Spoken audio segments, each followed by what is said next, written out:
на почетокот да ви се заблагодарам, се разбира, за присуството.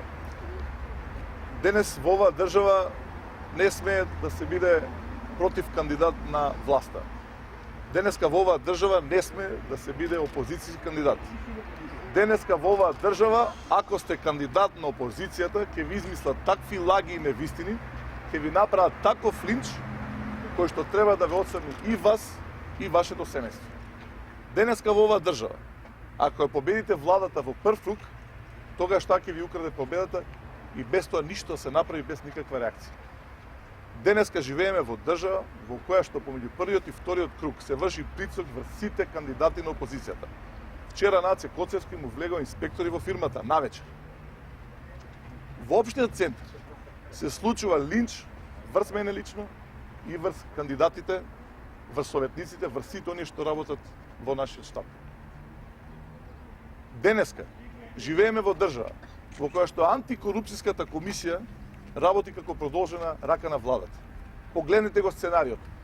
Еден ден портпаролот на ВМРО ДПМН држи пресконференција пред антикорупцијска комисија и бара таа да поведе кривична постапка против мене. Утредента таа иста антикорупцијска комисија експресно заседава и одлучува да поведе кривична постапка против мене. Таа иста антикорупцијска комисија која што 4 години ништо не работи, а која што формирана за да го гони криминалот на власта.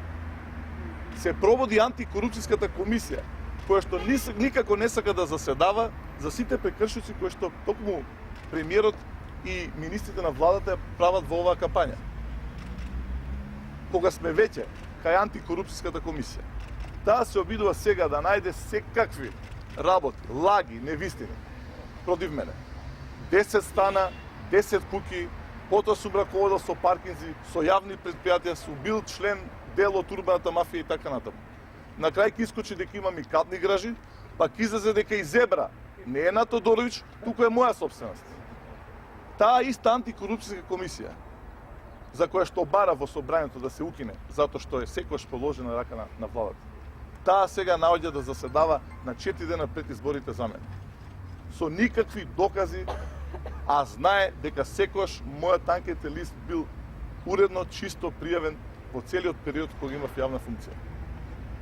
Меѓутоа, во овој втор круг, мој политички противник не е Тодоровиќ. Јас со него завршив во првиот круг, го победив со 15% разлика.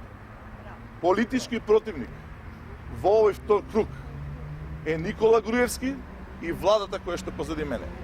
Токму тој, како што знае јавноста и како што самиот кажува, е шеф на штабот за општина Центар.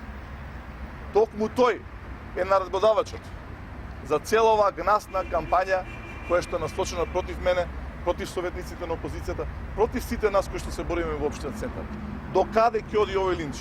Каде е крајот на ова валкање мое на сите нас и така натаму?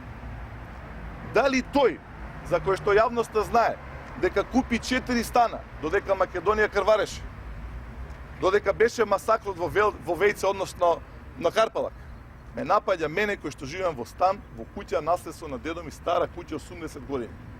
Мене ли наоѓа за сходно да ми најде црна петна во кариерата? Меѓутоа, се работи за страф.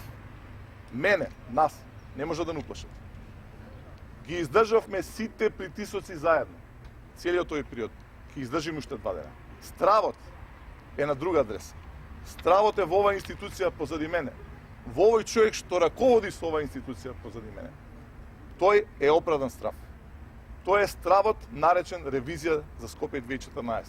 Да, почетната адреса ќе биде во општина Центар, но завршната адреса ќе биде токму овде. Тој е оправданиот страв кој што го чувствува и Груевски и владата на Република Македонија. И имаат право, бидејќи од понеделник ќе се одмотува клопчето. Граѓаните на Центар, на Скопје и на Македонија ќе дознаат како се трошат државните пари во мандатот на Груевски. Страв кај мене нема. Нека прават што сакат, какви сакат притисоци врз мене и врз семејството. Јас, ние, ќе издржиме до крај. И сакам на крај да ги уверам, бидејќи реакцијата на граѓаните, особено на жителите Центар, е огромна. Ова е контрапродуктивно за нив. Не само што ќе има поголем излез во вториот круг, туку ве убедувам дека граѓаните уште повеќе ќе гласат за нас, дека во недела ќе потврдиме победата. Ви благодарам.